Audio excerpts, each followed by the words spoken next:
thank you all for coming. I think Mr. Graff really set us up for a great session today. I mean, Twitter, Instagram, Facebook, Tumblr, LinkedIn, lots of opportunities, lots of challenges for us. Should you accept the LinkedIn request from the Chief Justice's spouse who just got their real estate license and wants to build a business?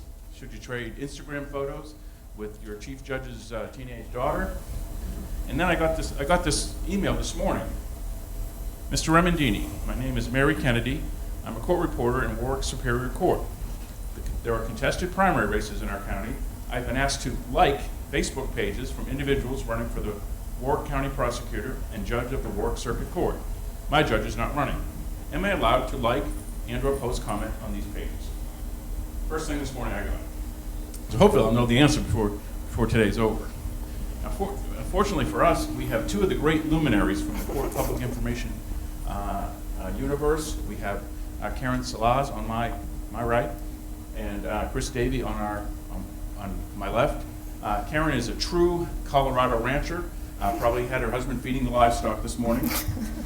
She was the Chief Public Information Officer for the state of Colorado, and now is the District Court Administrator in Greeley, Colorado. She is, like myself and Chris, we're all recovering journalists. She was a reporter and a managing editor.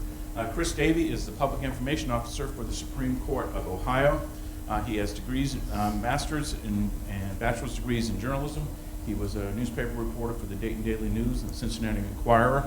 Both of them have been very much involved in this whole new social media process, and they're key architects of the Conference of Public Information Officers annual new media survey. And I think they're going to talk about that today, and I'm going to let them take it from here. Chris? Thanks, Dave.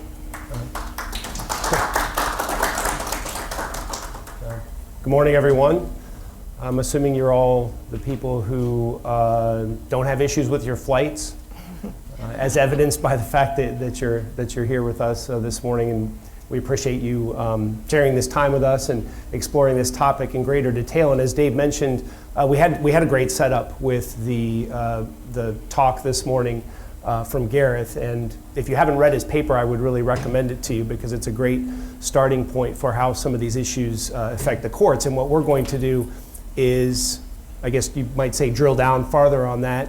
We have the benefit of it being a small group, relatively small room, although everybody is in the back, like at church. So if you're not shy and you want to creep on forward, please do that. But we have the benefit of a small group and a small room and a bit of time here, so I think we should use that to the fullest by making an interactive session. We have a lot of material we can share with you, but I will view it as a success if we do not get through all of our slides, because that will mean that we have succeeded in hearing from you and hearing your experiences. I think that'll be the most valuable thing in this session.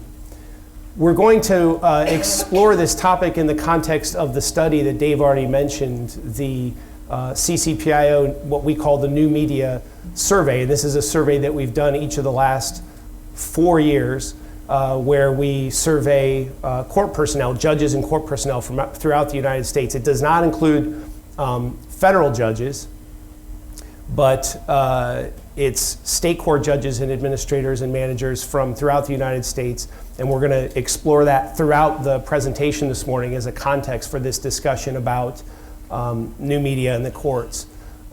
What it tells us is answers to some of the questions that came up in the session this morning, and it also gives us a picture of trends over the course of those 4 years for how courts are experiencing social media and new media in their courtrooms, how they're responding to it, what judges, in particular judges, but also court administrators and managers, what their perceptions are of these topics. And so there's a lot of good material there for, again, to place a context on this discussion.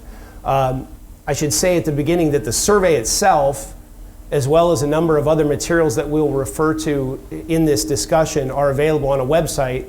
I'll say it again at the end. It's a short site, but I'll give it to you if you want to jot it down. It's at the Supreme Court site. It's sc.ohio.gov/docs. like documents, sc.ohio.gov/docs. And if you go to there, you'll find the survey, you'll find other materials that we'll refer to here in the talk. In this most recent survey, we had one of the highest participation rates in the 4 years that we've been doing it. 15,000 individuals in the court community were invited to participate, and we had 1,550 completed in its entirety from almost every state. For some reason, we had an extraordinary participation rate from the state of Indiana and the state of Minnesota, and we attempted to sort of wait for that in how we presented the data. And I'm going to get into the survey in a little bit greater detail in a moment. But the broader context for this is one of a changing media landscape, and Garrett touched on this in his talk. You really can't discuss social media or new media, if you want to use that term, outside of the broader context of the traditional media, the broader media. And one of the items that's available on that website, sc.ohio.gov/docs, is an article that I did where I explored this in much greater detail. It's called The Future of Online Legal Journalism. And it asks the question, the courts speak only through their opinions? And it, in fact, answers it in the negative, no, courts will not in the future continue to, as the old refrain goes, speak only through their opinions.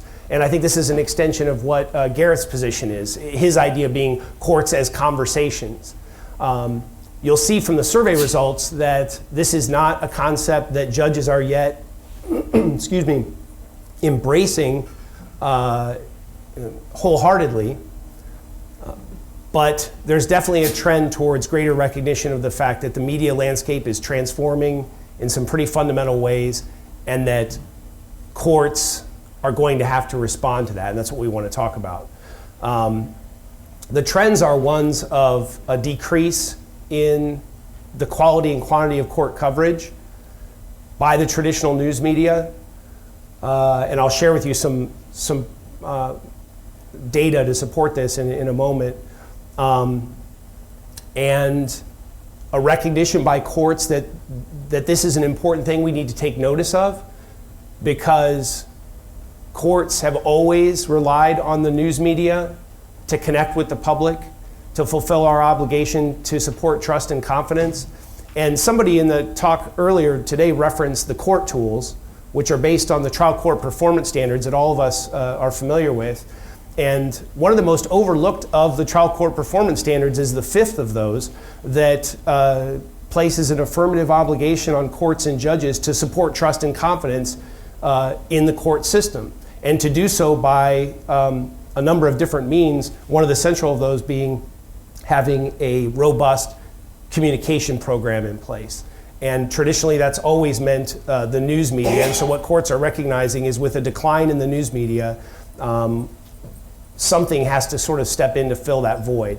And social media and some of these other emerging media technologies are increasingly what courts are doing. And we're going to look at some very specific examples of those, and we want to hear from you about examples that you have for that. And then what we're going to do next, after we look at the landscape of the media, is take it down even closer to our courts, to what we're seeing in our courts, what we're not seeing in our courts, perhaps provide you some tools of some things you can take back to your courts. Judges can be very stubborn. They can be, not that I'm telling this group anything new, but lots of times if you propose suggestions, why they're a lot more open to it than if you rely on them to have suggestions or to make new avenues. And so we're going to give you some specific examples of things that states are doing on the level of judges, the staff, managing staff access to electronic tools, and then also as court administrators, some of the ways that we're able to use them. This is a slide that I think gives a great picture of the complexity of the issue. If you think of like the media landscape as almost like an ecosystem, and you rewind the tape back to, I don't know, circa 1975, it would be a much less complex picture. Today you have all these crazy sounding names. It almost seems like a contest to outdo Twitter for the most preposterous name for for a social media platform. And this is an illustration of just how many different types of technologies are continuing to emerge in the scene in all these different categories that are out there. And I loved Garrett's idea. I love the analogy of the fax machine. You know, when he said, you know, when you first got a fax machine, you didn't go out and get one because everybody had a fax machine. You did that because you had a specific need you needed to fulfill, and the fax machine fulfilled that need, and so you bought one. And I think that's a great way of thinking about social media. And there is this phenomenon of people running out and saying, they've got Vine. He used the example of Vine. Anybody know what Vine is? Go ahead. Short videos that you can pull. Short videos, right. What, 1-2 years ago, none of us had ever even heard of this, right? And in 1 or 2 years, there will be a whole 100 others of these that continue to emerge. And what's the next one? How do we know what are the effective tools to use? It's going to be a process for courts to constantly be engaged in this and keep in mind, first and foremost, Garrett's idea that it's a means to an end. Any of these things is a means to a specific end that you identify in your overall communications program. But I thought we should first just start with the basics of these.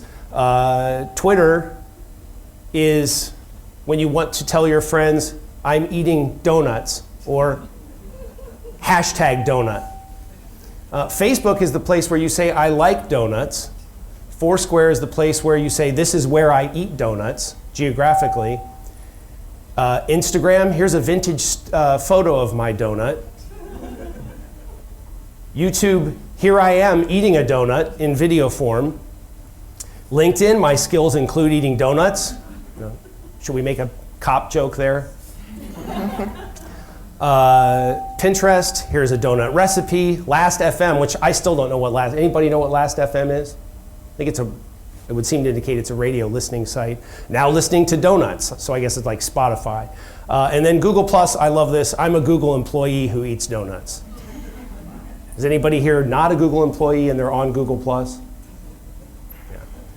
So, and then I like this as an illustration of the where these things all come together. Twitter is the place where ADHD, narcissism, and stalking all combine in one Venn diagram. So, in all seriousness, this was a statistic I came across recently from a study that's been done on this stuff, and it just illustrates one segment of why, if for none of the reasons that you know Garrett may have persuaded us this morning, why we should pay attention to this stuff. Just as employers, as court managers, here's an example about why we should. 30%, nearly 30% of people, and of course, a good portion of the other 70% are probably fudging, confess that they use Facebook at work. Now, for those of you who, and I doubt there are very many, if any, perhaps in this room, who still harbor this misconception that you can stop that by blocking it, as the entire state of Colorado does, I believe, you know, through your IT folks. You can't, for the very obvious reason that nearly everyone also has a smartphone now with 3G access. So just that idea alone that we're reaching this point, well over half of the US adult population is on Facebook. We're going to look at what proportion of judges are in just a moment. But huge segments of the workforce are using this stuff, and there's implications there for not just productivity, but how are they portraying themselves in Facebook? How many of you have a social media policy for your employees? About half. And does someone want to share what the basics are of the policy? Any of you? I mean, it doesn't just prohibit it, right? Or does it? No use of county equipment for personal reasons. No use of, so you don't have a, what do they call it, like a de minimis personal use clause or? State does, state because we have state equipment for most of our court management functions, but on the county side, the county provides limited computer access.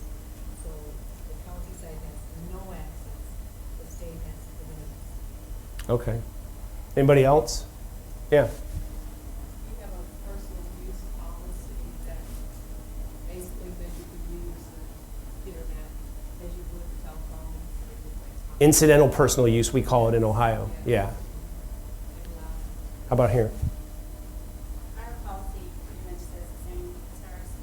In addition to, we have our communication staff who are authorized personnel to post messages on Facebook and Twitter. So Okay. We designate select staff who may post to Facebook and Twitter in their office. So the distinction you're making there is, of course, the important one between guidance or even rules that you want to give to employees about their personal use of Facebook on work time versus obviously institutional, and then having a structure in place for that. What about, oh yeah, Ours is a disclaimer, whether you're using your phone or computer, you have to say that you're you work for state court systems, and nothing you say has anything to do with state court systems. that's interesting. Now, You don't have to say that you're a state. it's if you do say, No, you have to identify yourself, that you're a state employee, that works for state courts, and anything you say does not imply that you have any power to speak for state courts. what state is this? Florida. I'm sorry? Florida. I Our cut and pasted office- it on mine's on. Our office is working with that as well, but our understanding is that you can use Facebook for personal reasons. If you do make comments and identify yourself as a member of the state court system, you have to say that you represent any official position in the court system. We do have an official Twitter feed from the Public Information Office, so there is some official use of social media by our court system. And do they have a disclaimer on the official On the feed that says these views don't necessarily reflect those of the, No, because only our public information officer and his staff use the Twitter. It's not available to all. Okay. It's a very focused way of releasing public information through that means. And I don't think they have a disclaimer because there are only 2 or 3 people who actually are able to. Okay. use it. so it's continuing to evolve, and we can just see from the discussion here that there's a wide range of different approaches to this, and I think that this will increasingly become an area where there's more and more activity. I think Karen's going to have one of the policies from Colorado to share. Personally, I would share with you the recommendation that as an individual best practice, and this is almost common sense, so forgive me, but I found, pardon me, that you obviously, as an individual, everyone needs to have, if you're going to participate in this, which I should actually back up and ask, let's take Facebook. How many of you are on Facebook? All right, more than half, maybe 2/3, I would say. What about Twitter? 2, 3, 4, 5, much fewer. What about LinkedIn? Almost proportionate to the Facebook usage. So just about everybody here is participating in some capacity, it would seem. And again, it's common sense, but what it really boils down to is whether you work in the court system or in the private sector, if you're going to enter into this territory, you actually have to have an intentional, and it took me a while to stumble on this, an intentional strategy for what am I doing with this stuff and how am I using it. And I've personally kind of arrived at where it's LinkedIn is for professional,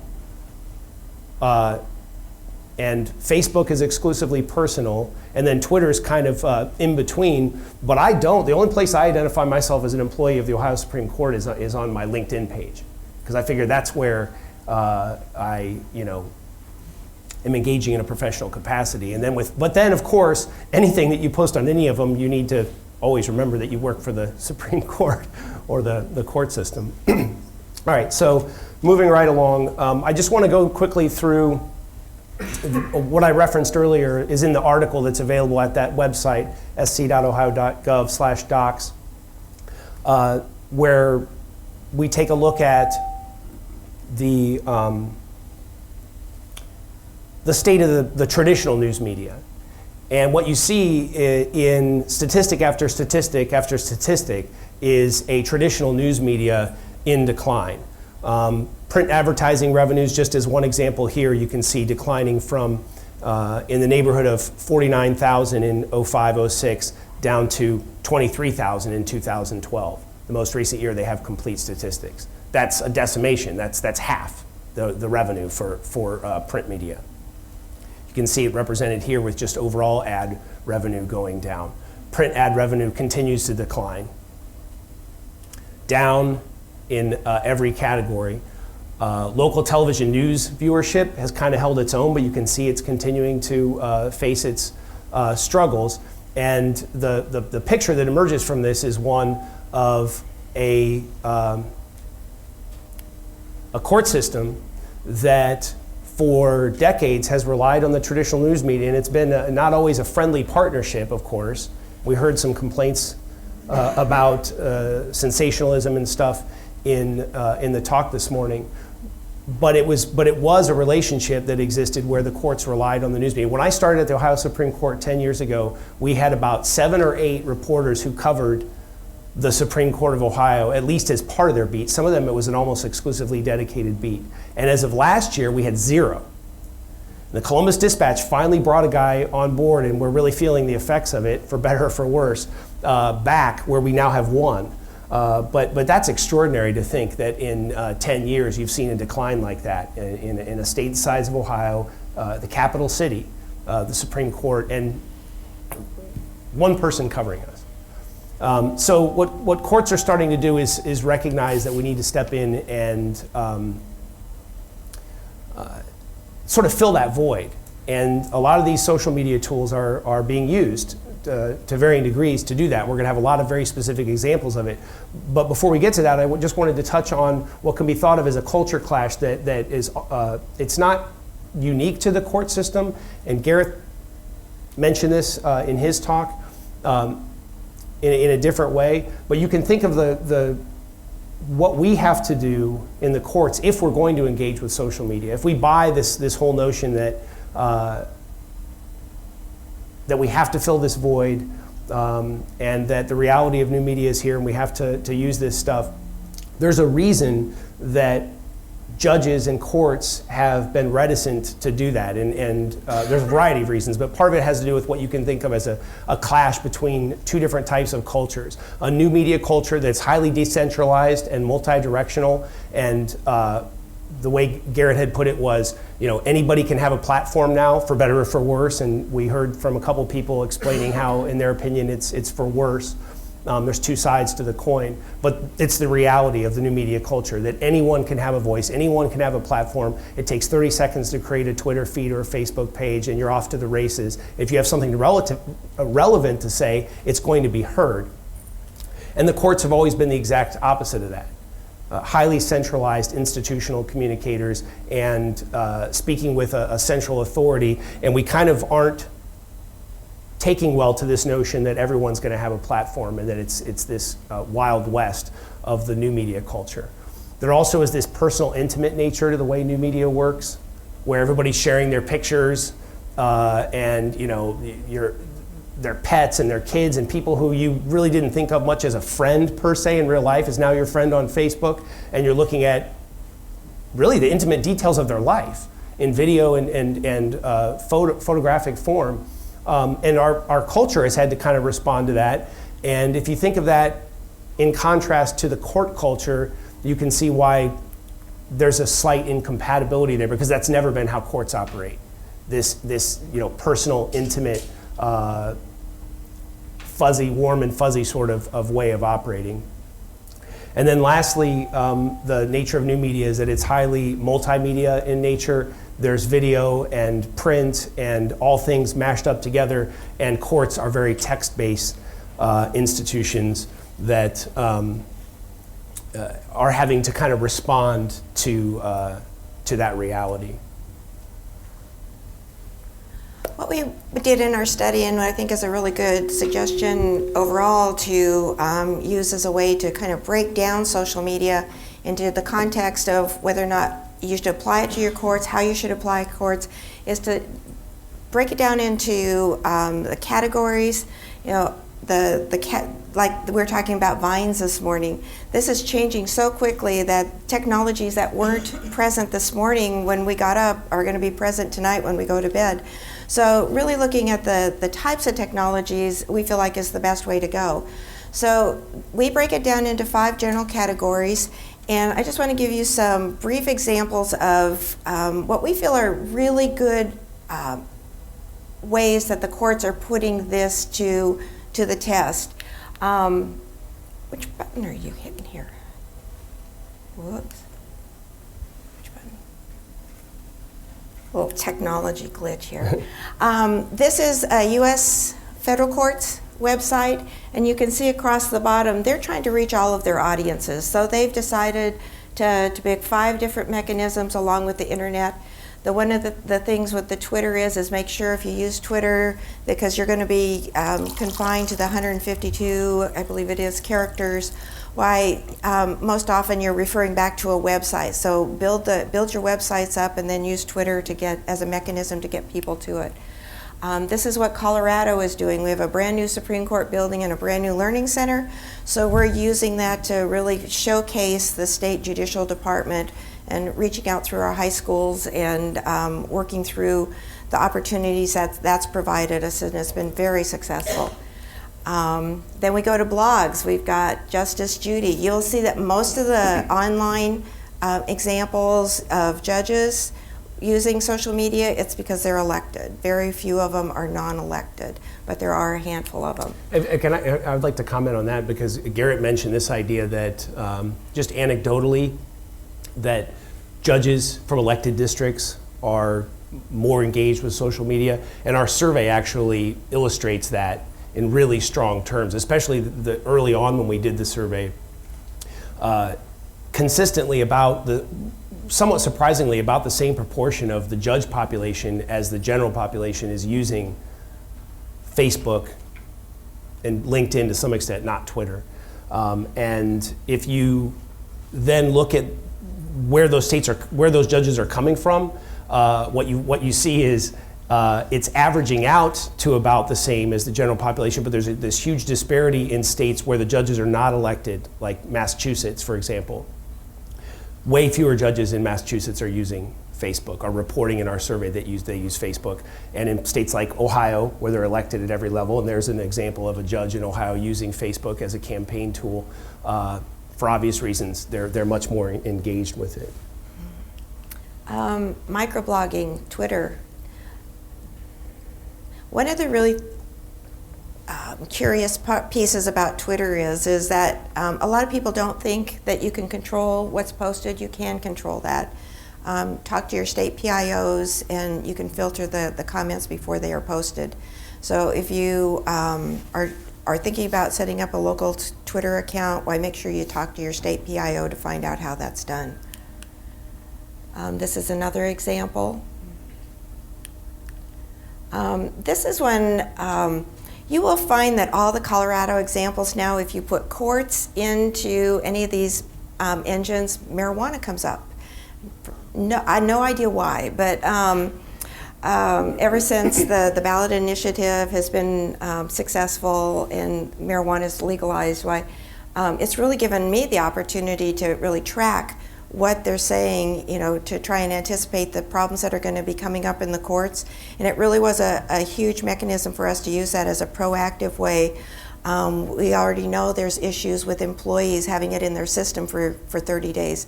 We already know that there's issues with interstate compact when you're talking particularly about probation.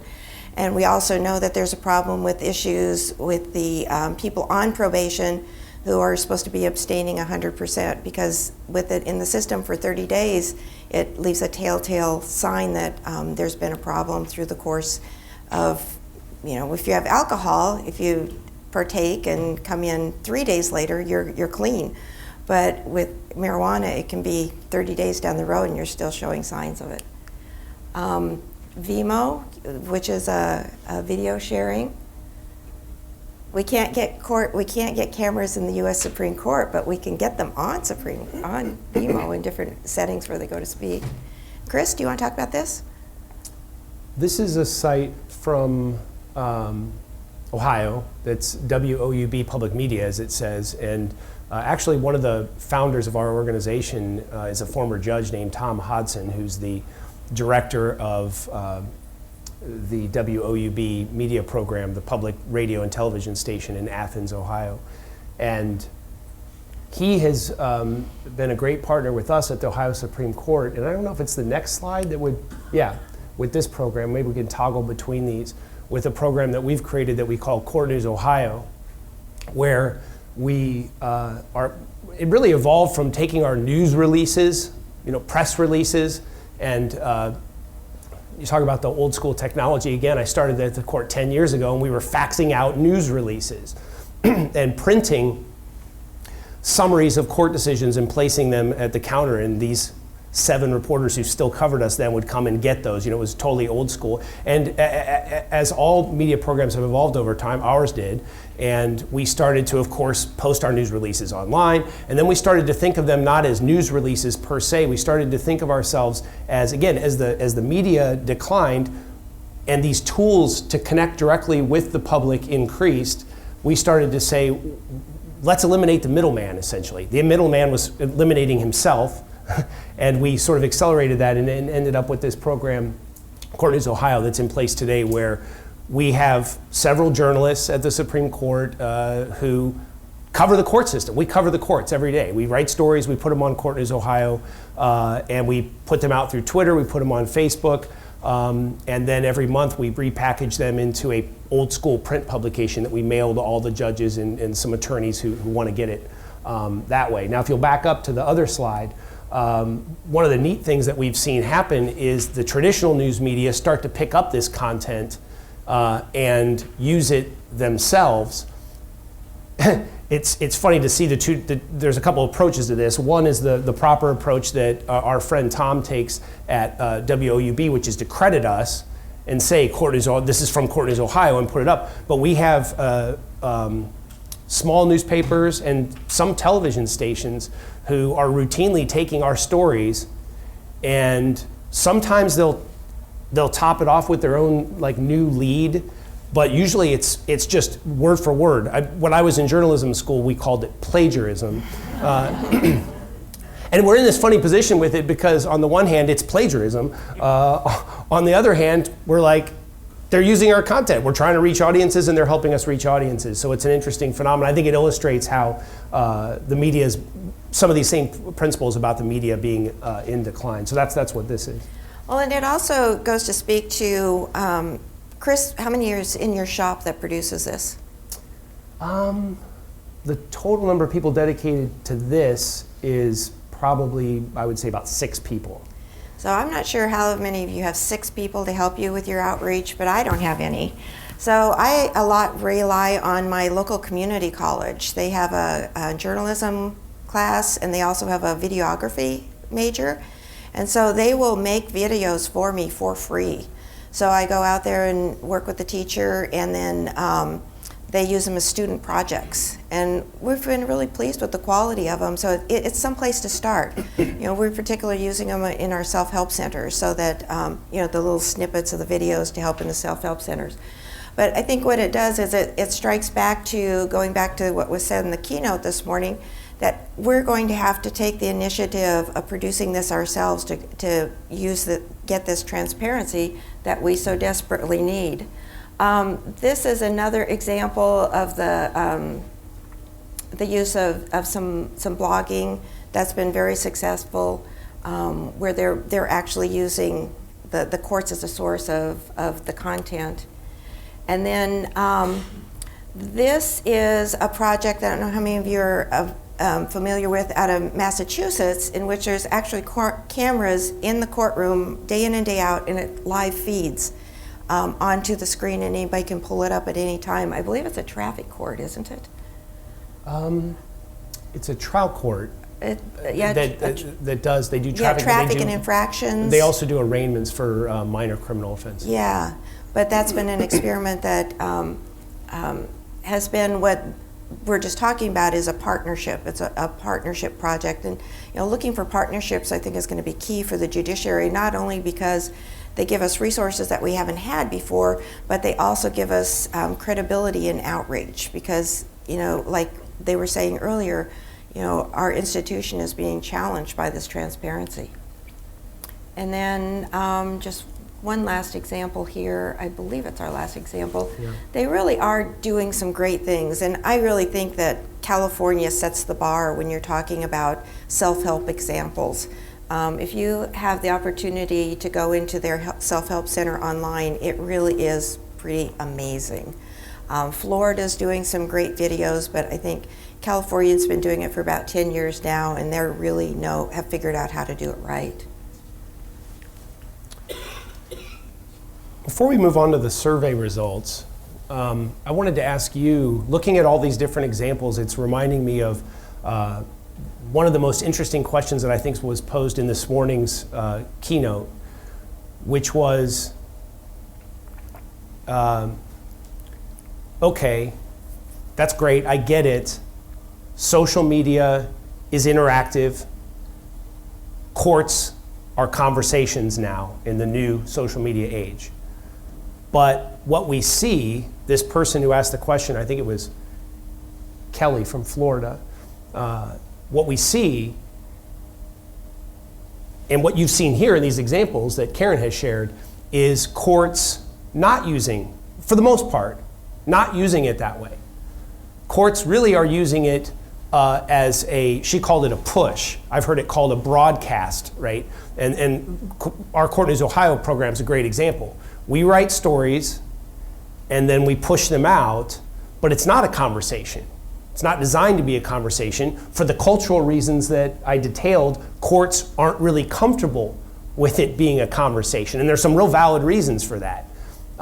So the question that was posed there was, how do you do that? Do you have examples of it where courts have broken those bounds? And how can one go about that? I have an example I want to share with you, but I wanted to first ask the group, do you have examples that you can think of where your own courts have used, where it's ended up being that two-way conversation rather than a broadcast or a push? I think one example that has come up is New Jersey using it as their jury website, that you can email or Twitter in and ask for an excuse. Or, but I think Winning Comfort, New Jersey, has done a really good job with that. Yeah, Dave.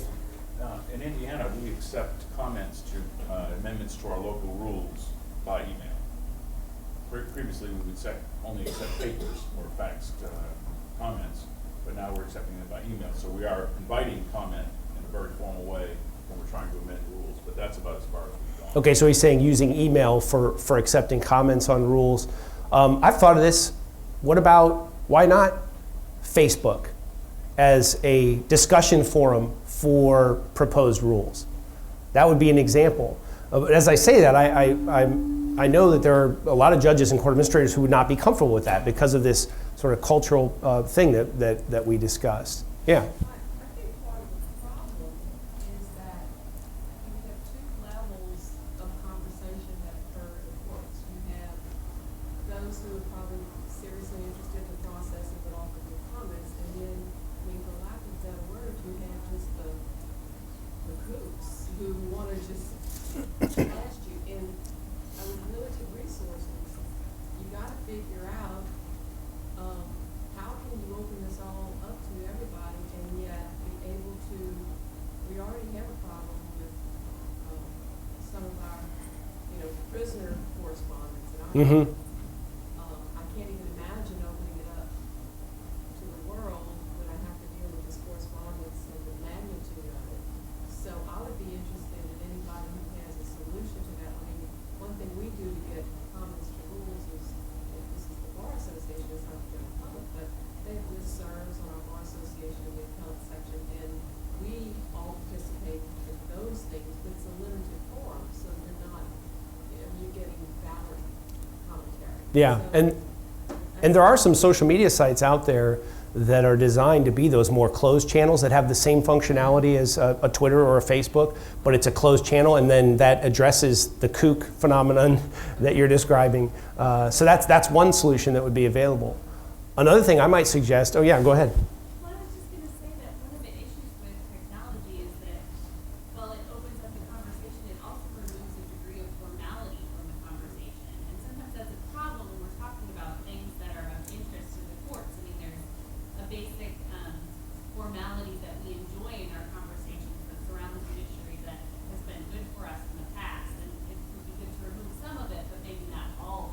That's a really good point.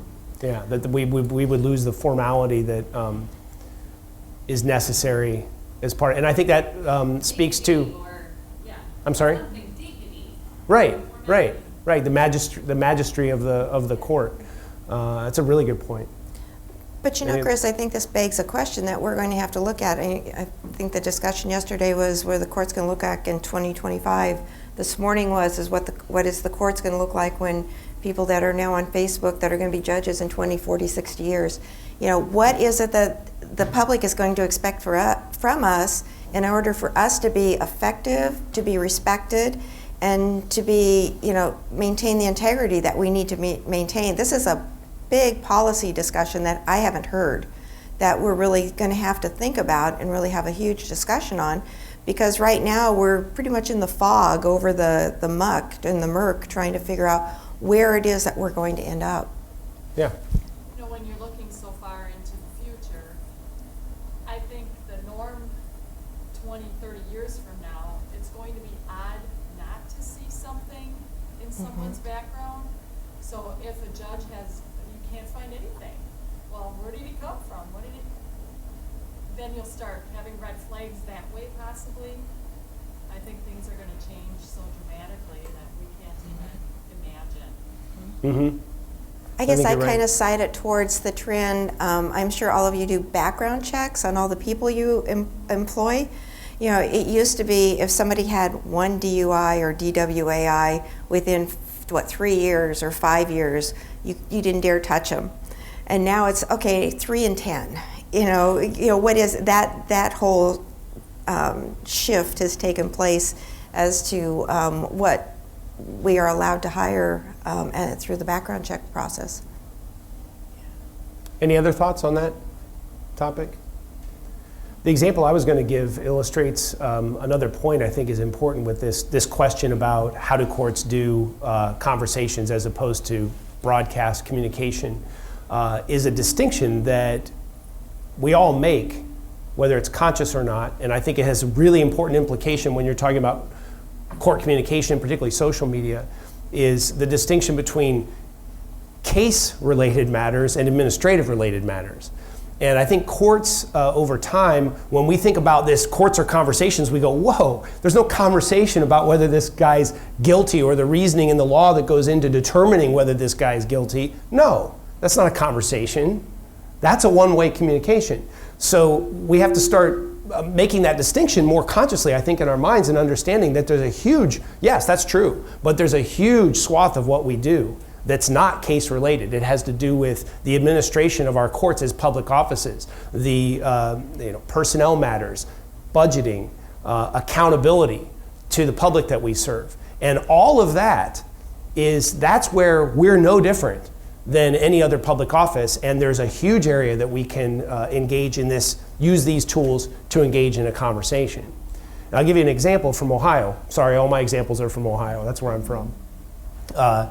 We had our Chief Justice now, Maureen O'Connor, is interested in pushing forward a major public policy initiative to, she calls it, strengthen judicial elections in Ohio. We've had a long simmering controversy, as I'm sure many of you have, that goes back decades about should we or shouldn't we elect judges. We do elect judges in Ohio. The public's made it abundantly clear that they're not going to do away with that. And so, but there are some problems with our system, which I won't get into. And so the approach that our Chief Justice has taken is let's examine some substantive public policy changes that we can make in law and in rule that would take the elective system that we have that the public has made clear is not going to go anywhere, and let's improve it.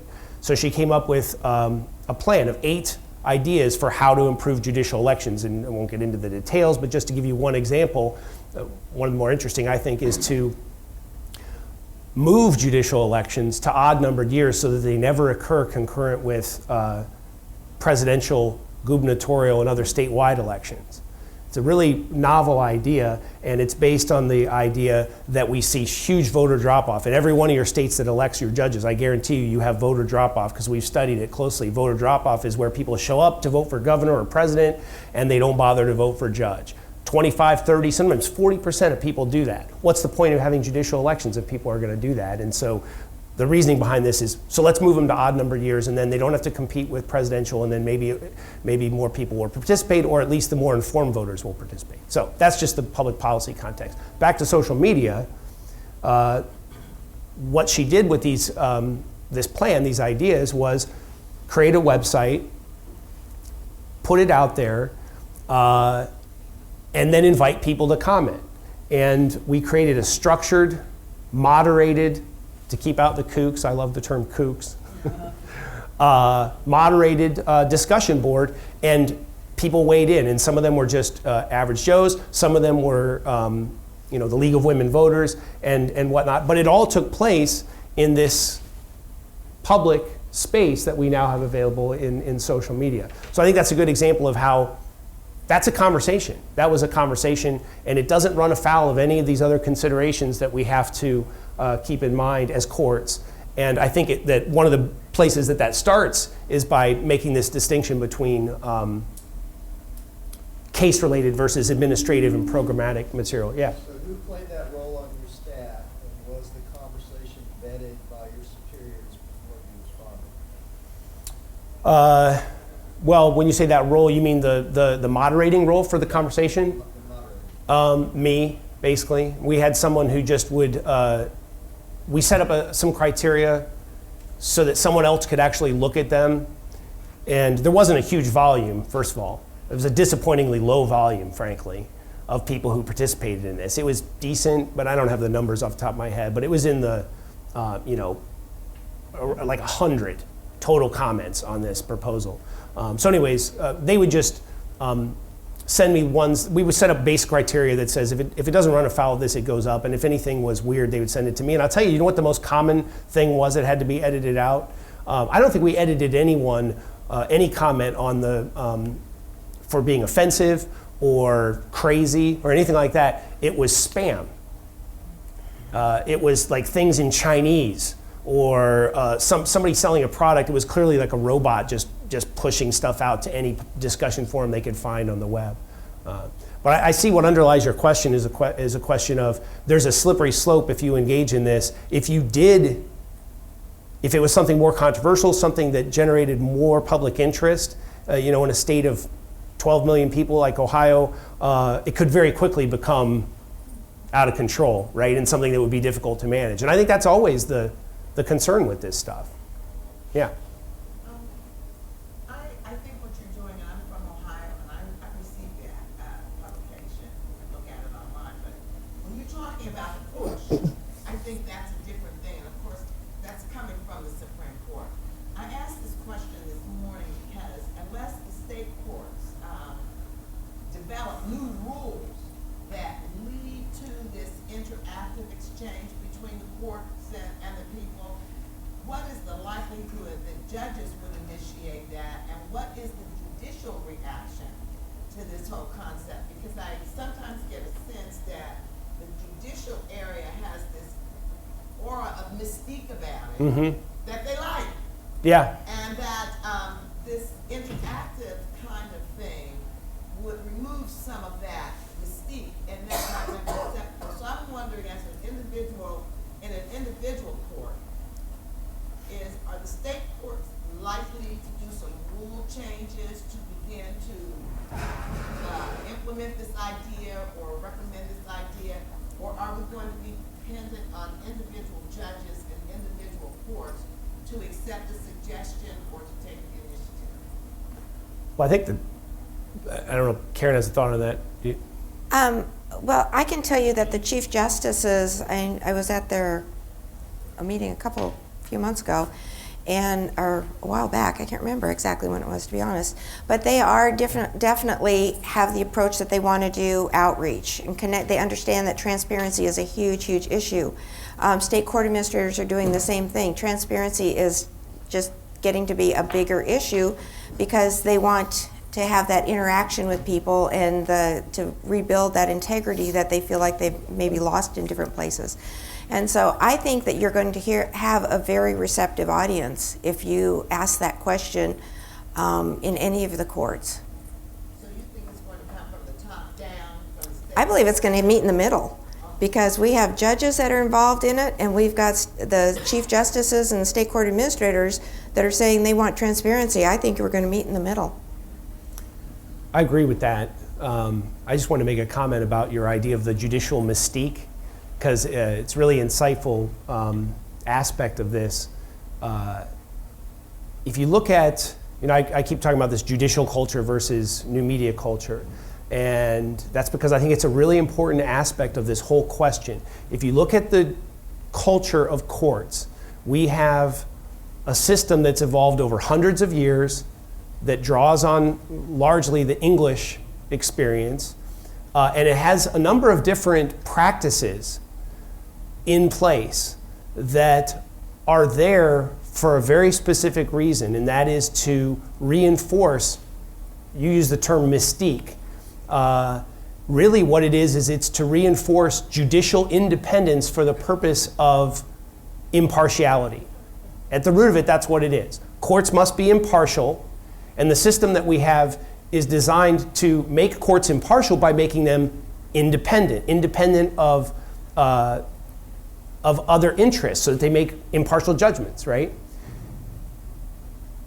So over the course of time, we've developed a way of expressing ourselves as courts that is designed to convey that to the public. So we have huge, majestic, beautiful, not everywhere, but in most places, you have huge, majestic, beautiful, imposing, almost intimidating court buildings. And those are there for a reason. Those are there to reinforce the judicial mystique and to create independence for the purpose of impartiality. Black robes, the bar, the raised bench, may I approach the bench? All of these things are not accidents. They're there. They evolved over hundreds of years, and they're there to make judges separate from the rest of society so that they'll be perceived as being, and hopefully will actually be, impartial. And social media just is completely counter to all of that. It's completely counter to all of that. And so I don't really have the answer to it. I think it's going to end up being something that we evolve over time, but it really helps, I think, to start from there and understand that there's a reason that judges don't just run out and jump on Facebook. We don't want them to run out and jump on Facebook. But isn't it the judge mystique more than just the impartiality? And the big opposing buildings are more than just to make sure we guarantee impartiality. It's also that a judge's ruling is nothing unless it is respected. Right. Unless once it is issued, we respect that. Right. And I think some of the reason judges are resistant to this is because if they are allowed to be ripped on by kooks or otherwise after a decision, they lose some of that. Yeah. And it's not just a personal loss to that judge, but it's also societal. It undermines confidence in the system. Absolutely. Yeah. It's like because you're more inclined to read, or you're more inclined to see where people have, any complaint, even at a restaurant, you will see 10 times more complaints of bad food than you'll see praise of good. And the same exists with any type of social media. You will see the ripping on much more than you will see someone saying, that was a fair and impartial and properly deliberated decision. And I think judges view that imbalance of the complainers versus the praisers as overall detrimental to society. Yeah, I agree. Yeah. For example, we had a trial court judge who had, we had a trial court judge who had to make a decision about whether or not to send someone to jail because when the man was first sentenced 20 years ago for like a 2-year term for DWI and killing a baby in the accident, they didn't pick him up and put him in jail. So he didn't do anything wrong, he just didn't volunteer to go to jail, yet he didn't serve his term. So that was so highly publicized. And the judge made the decision that it was basically too late, that he was not going to go to jail and serve any time in jail. And probably legally, it was the absolute correct decision. Yet, in the world of the social, this trial court judge got totally blasted. You know, they don't have social media, but the media was blasted. I could only imagine if that court had opened up for Twitter. Yeah. I think if you take Garrett's talk this morning and the article that he wrote, take what we've been saying here, and a lot of it's drawn from the article I referenced that I wrote that's available on that website, and you put those together and it makes an argument that courts cannot ignore the reality of the changing media landscape. We cannot not be involved in some capacity in social media.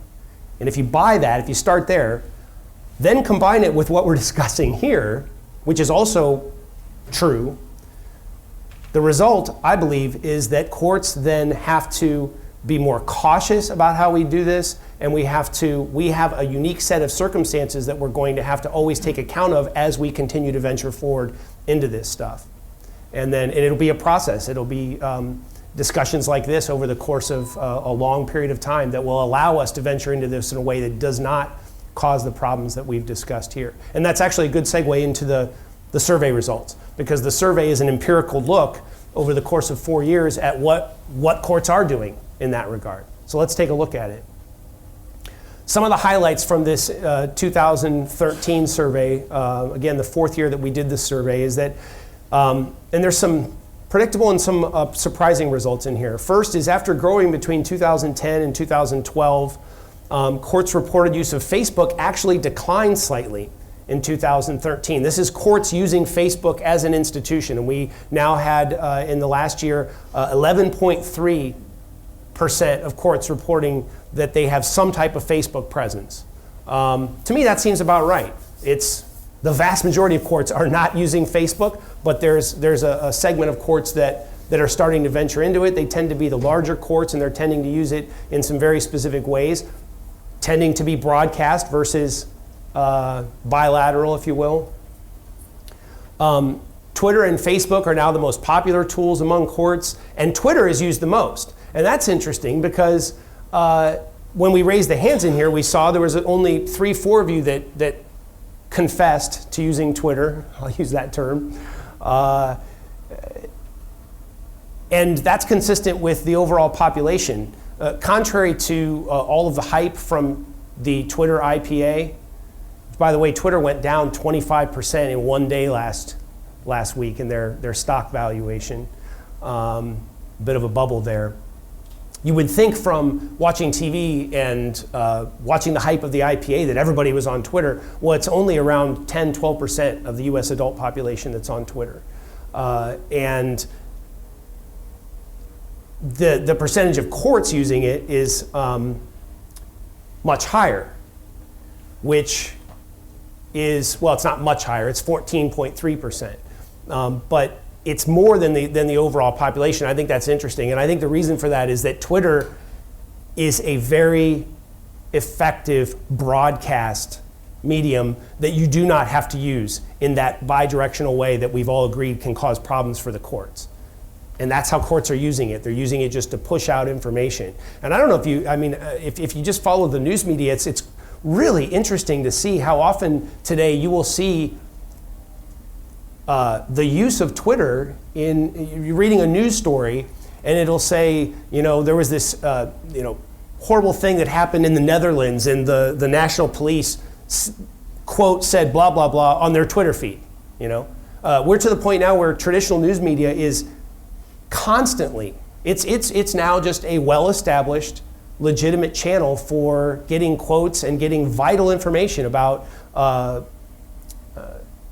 disasters, celebrity goings on, whatever it is. It's a clearly established broadcast channel. The point is it doesn't have to have this interactive nature, and I think that's why courts are gravitating to it more than Facebook. And you can look here and see that still it's the majority that are either not even sure about their Facebook or Twitter or social media use, or they definitively say they're not using it at all. So, and that's not consistent with the private sector.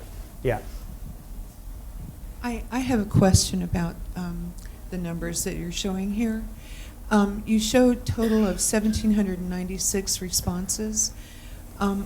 Do each one of those responses represent a different court jurisdiction, or are those separate individuals who may be you might have 10 people from one district in California or something reporting and showing up as 17? That's a really courts? good question. To the best of our ability, we've separated that out, but it's not perfect. So, and I should have said that at the outset. The methodology of this survey is not as rigorously scientific, I will freely confess this, as something you would do in like a published, peer-reviewed journal. But over the course of time, we work with the National Center for State Courts and the Ohio University School of Journalism on the survey every year, and the consistency of the results as reported over the course of 4 years and the methodology give us some high degree of confidence. But you're correct. There is the potential for some slight overlap there. We think it's de minimis, to use a legal term. I just want to add to this too. I think we're going to see fluctuating numbers in both what the judges are doing and what the courts are doing as we get more and more advisory opinions. We're getting a lot of advisory opinions from discipline commissions. Different courts have entered into this discussion, and I really think that that's going to have a big impact on where this goes into the future as well. It's either going to make people get cold feet and stay out of it, or go ahead and feel more comfortable with it and start using it more liberally. Does the not sure on your chart, are those people who don't know if they use it or not? Because I think that begs another question. They don't know if they have any of this. This is courts as institutions, as opposed to the individual people, their reported usage, which we measured separately. So what does that not sure category, what does that represent? Well, I think you're onto something there. If I understand what underlies your question is that what it represents is people who are judges and court managers, administrators, who are answering this survey, and they simply don't even know whether their court has an institutional social media feed. And that does say something. Yes, it does. And it also speaks to a real generational gap or a technology gap that exists out there. Yeah, I think you're right. Some other results from the survey, we asked courts about their experience in terms of the use of social media in the courtroom. And we found that, predictably, I think, more and more courts from 45 states now are reporting that they've put in new sets of regulations to control this. Most survey respondents agree that mobile devices should be prohibited from courtrooms, and a large percentage believe that the general public and litigants should not be permitted to silently communicate in any way from the courtroom. I thought that was a somewhat surprising finding, and my prediction will be that that's likely to change over time. On a similar note, there was a consistent majority that believes the traditional news media should be given no preferred status to use social media in the courtroom, including tweeting, texting, etc. This is a conversation that I almost tire of, that we have at CCPIO, of who is and who isn't the traditional news media.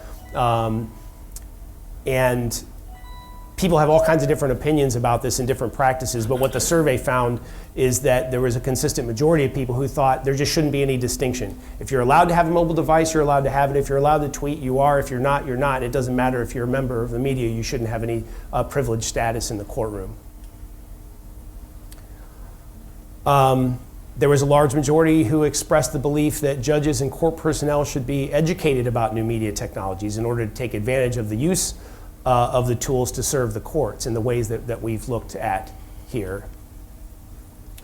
The 2013 survey did not ask participants simply to indicate whether they use a particular social media tool, and instead we separated questions by personal and professional uses and whether they read, consume content as opposed to post and share content. And that was a change that, in hindsight, we looked back on the first 3 years of the survey, realized that it's an important distinction to make. If you ask people if they use social media, take Twitter, for example.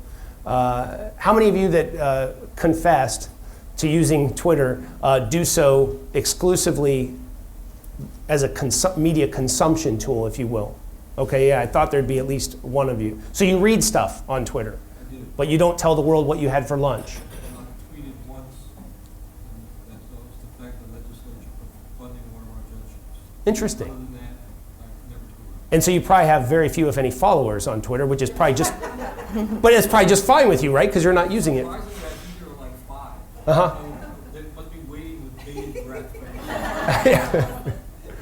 And that's a common phenomenon, particularly with Twitter, and also with Facebook. And I know a lot of baby boomers who have this like disdain for all social media, and Twitter and Facebook in particular are viewed as just narcissistic. And of course, there are some raging narcissists on all of these platforms. And so I know, and there's even a term in the literature for it. They're called lurkers.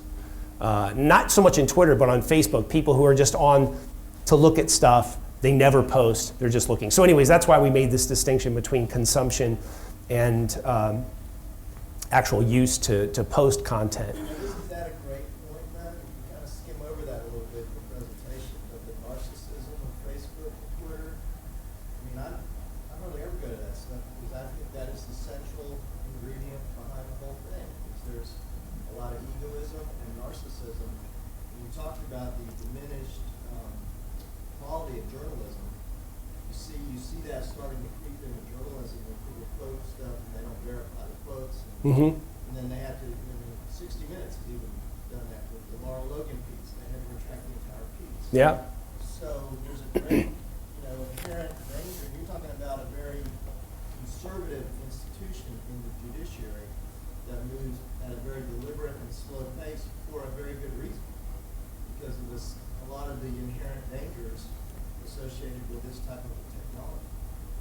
Yeah, I totally agree.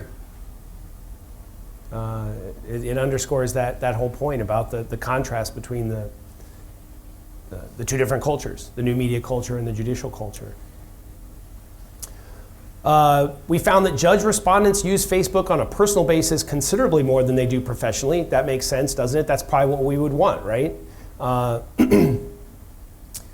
example, 37% report using Facebook personally to read and consume content, while 23% say that they post and comment on Facebook pages. In contrast, only 9.8% of judges said they read and consumed content on Facebook in their professional roles, essentially identifying yourself as a judge. And I find this just from speaking with judges all over the place, that if they are on the Facebook, almost none of them identify themselves as a judge on Facebook and use it. And those that do, it's because it's their campaign page. And so it just makes sense, and the survey bears that out, and it's prudent. It's just a prudent course of conduct.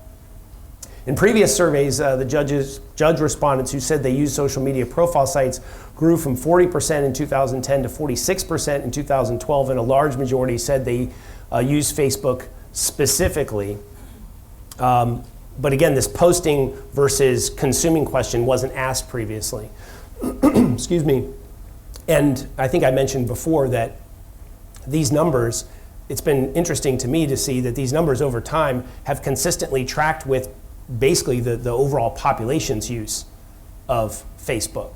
Judges tend to use it pretty much the same, but you have to factor in elected versus non-elected states as well. When looking at Twitter use, it was determined that 11.7% of judge participants say they use Twitter personally or to read or consume content. Likewise, 5% they use it personally to share content. So again, it's just consistent with what we found here, and there's a large segment of the population that's doing that with a lot of these social media tools. And it's consistent with what courts are doing with this stuff as institutions, this whole question of broadcast versus conversation type phenomenon. I am going to skip that last slide and get us right to what the data tells us so Karen can get into that. What we're going to do now is we're going to really take it down to the court level. Hopefully give you some ideas of things that you can use on the ground. As we told you earlier, we broke it down to 3 categories. So the first category is judges. This is really where judges are going to have to be concerned, where they have opportunities. Your code of conduct is going to spell out what the judge can and can't do, And going back again to the advisory opinions. But let me give you I'm just going to let you read these right to yourself, but then let's go ahead and look at some of the things that judges have been doing that's a little bit more unique.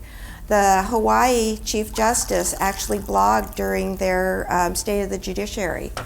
Law Day Twitter discussions. Judges, May 1st is Law Day. They're setting up a feed ahead of time, and then they're tweeting with high school classes throughout their states during the course of the day or throughout their district. High interest orders and opinions. I actually did the Kobe Bryant case back in the days, and that was the first case that we ever put all the opinions online 20 minutes before they and made available to the public, to the media, to everybody. And the reason we did that is because this was a little tiny rural courthouse with about 30 employees max, and that included probation. And what we were trying to do is to get the reporters away from the courthouse. We couldn't have them hanging around when people were trying to come do business. It was extremely effective, and now we're using that in the Aurora shooting case as well in Colorado. It's just a nice way, and it's picked up throughout the nation. I know probably Judge Reckriegel has talked to some of your judges. He tends to be the biggest champion in this. And then one of the things that the whole cell phones in the courthouse, there's really three approaches. We've decided in our court we're not going to be the phone police. So we let phones come into the courthouse. We put it at the doorway to say they're allowed in the hallways. Video is allowed in the hallways, whether or not you're the public or the media. But in the courtroom, why all cell phones have to be turned off, except for when an expanded media order is in place. And then the judges do let the media go ahead and have laptops in the courtroom. And we've also had members of the public with laptops in the courtroom as well that were feeding their blogs. We've not had any problems with it. It's worked very well. So I think it gets to be a balance of where you want the responsibility and the authority to stay, whether or not it's in the hallway. You know, I don't know about you, I get tired of being the clothes police, the cell phone police, and the internet abuser of police.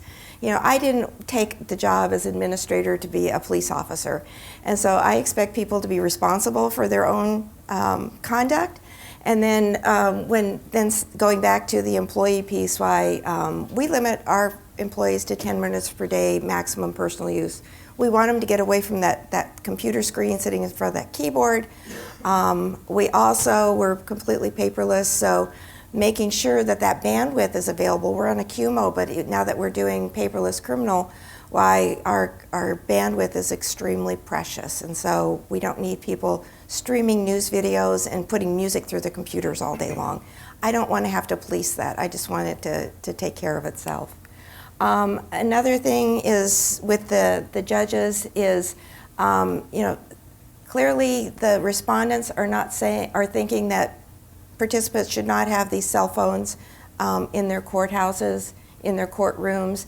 The majority of them flat out want to keep them out of the courtrooms, period. One of the things I really want to focus on here, though, is the jury piece. It was touched on this morning, but I think it goes beyond what was said, and I really think it's more of a cognitive behavior switch. If you read some of the articles out there by psychologists, the generation that we're creating, even in ourselves, it's instantaneous. We want to be able to go get the things that we want, and so it's going to get harder and harder to keep jurors from moving into that realm of doing their own investigations. In the years 1999 to 2010, there was 90 U.S. Court cases that Thomson Reuters was able to identify that talked about juror misconduct using the internet. The majority of those were not overturned because they couldn't determine that misconduct created a problem with the case. So the ruling stood, but there were cases, some of which, the more egregious ones, were talked about this morning, so I won't touch on those. But it gives options to the jurors when they see those types of messages in the newspaper. Hopefully that will help us as well. But that exposure to the ex parte communication and making sure that there's not a bias. One of the problems that we're struggling with in our court is whose responsibility is it? We have a high profile case coming, or at least it's high for our community. Is it the attorney's responsibility to monitor the Facebook and the Twitter's feeds? Is it the court's responsibility? Whose responsibility is it? We've taken the approach that it's the attorney's responsibility. If they, it's a trial to the court. It's a trial to the jurors. So if the attorneys have a concern about that, it's their responsibility to monitor those things. But let me give you 9 tools that we've come up with that we feel like can be used as ways to mitigate the situation and also approach maybe getting more credibility into the system. We have a lot of states that are doing new jury instructions that talk about specific technologies. We've got the whole color wheel going, so that can be dangerous, but jury instructions are very flexible in your courtrooms. So a lot of people don't realize, especially my age, they walk in and they don't realize, oh, my Facebook page is social media? Really? I thought it was just my Facebook page. So we've been talking to those people and specifically adding that language. Frequent repetition. Make sure your judges are admonishing your jurors with a consistent message before breaks, before lunch, before they go home at night.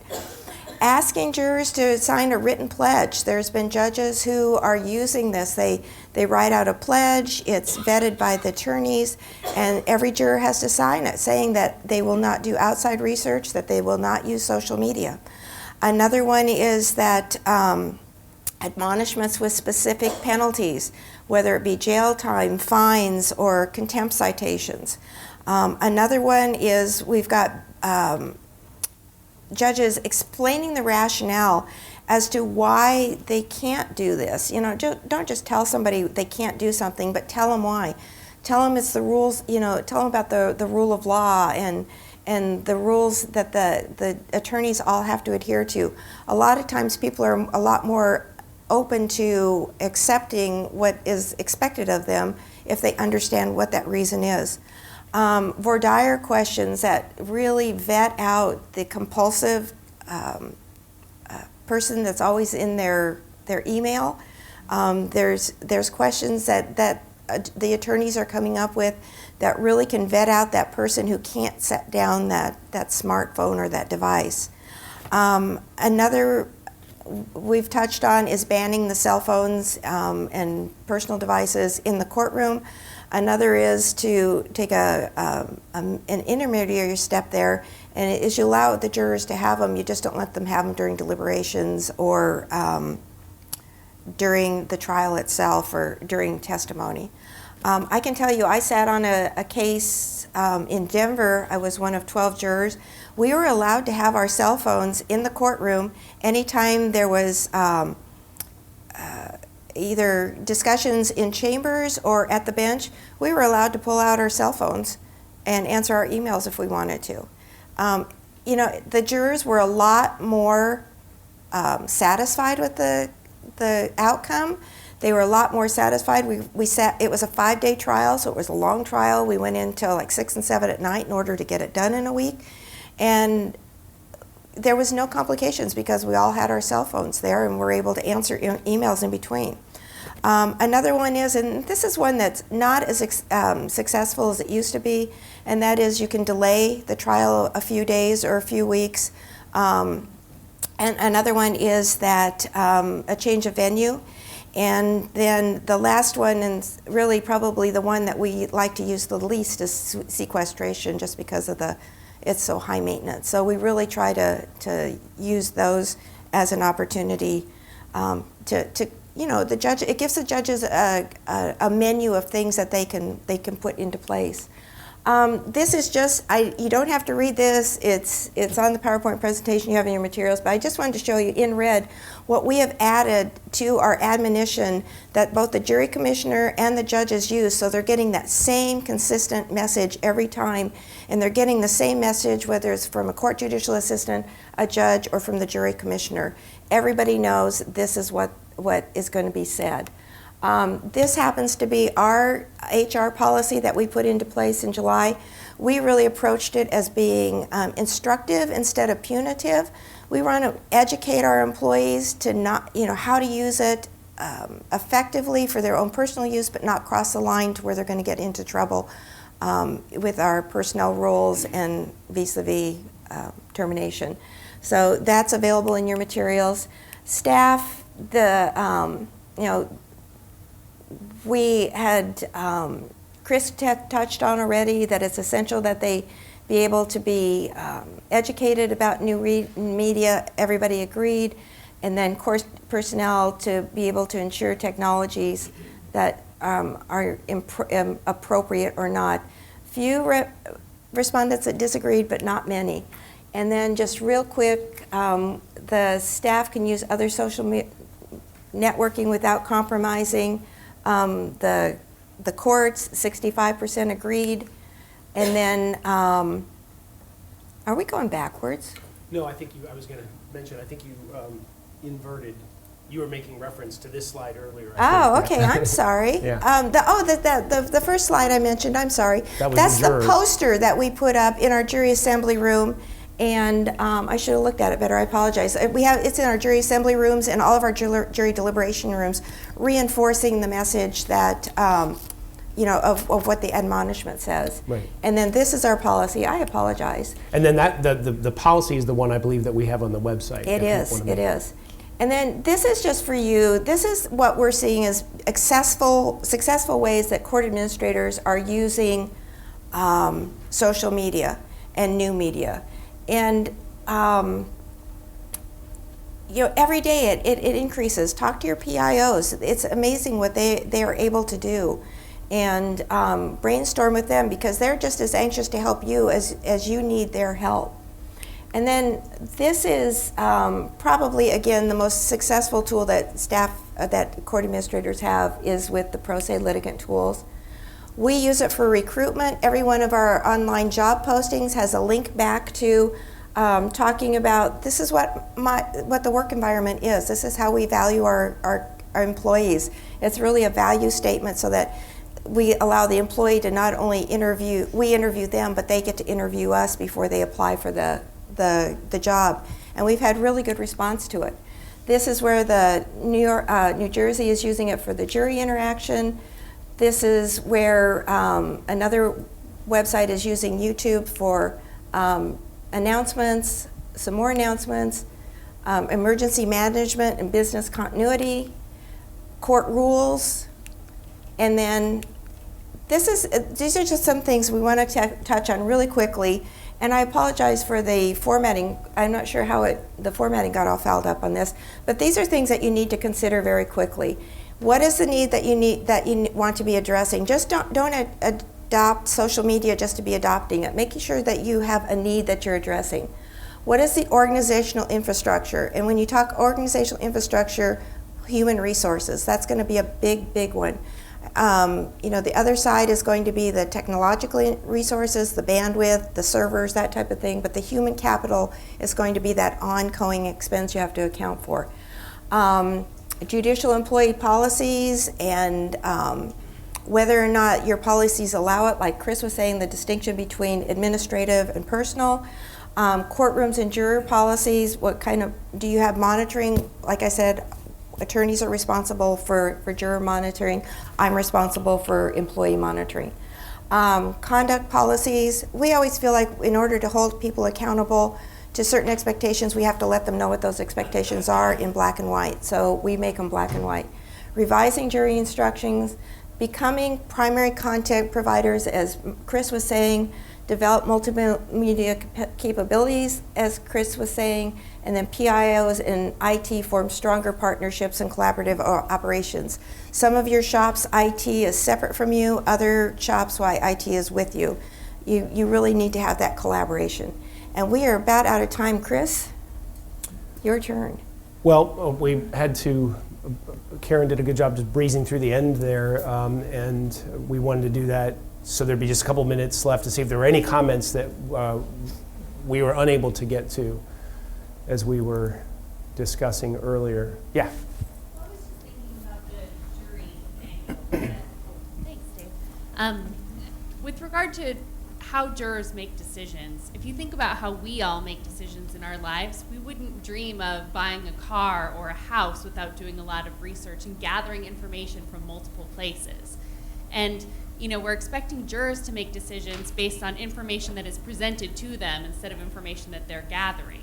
And I'm not saying that that's the wrong way to do it. I agree that that's how we want them to make their decision based on the information they're getting in court, but we need to understand why it is that is unnatural for them in this day and age, and then explain the reasons why, like you were saying, so that they understand why it's a different circumstance than their day-to-day operations. There's actually in a lot of the jury management associations a whole movement now to address how we do jury orientation to instill in them exactly what you're saying.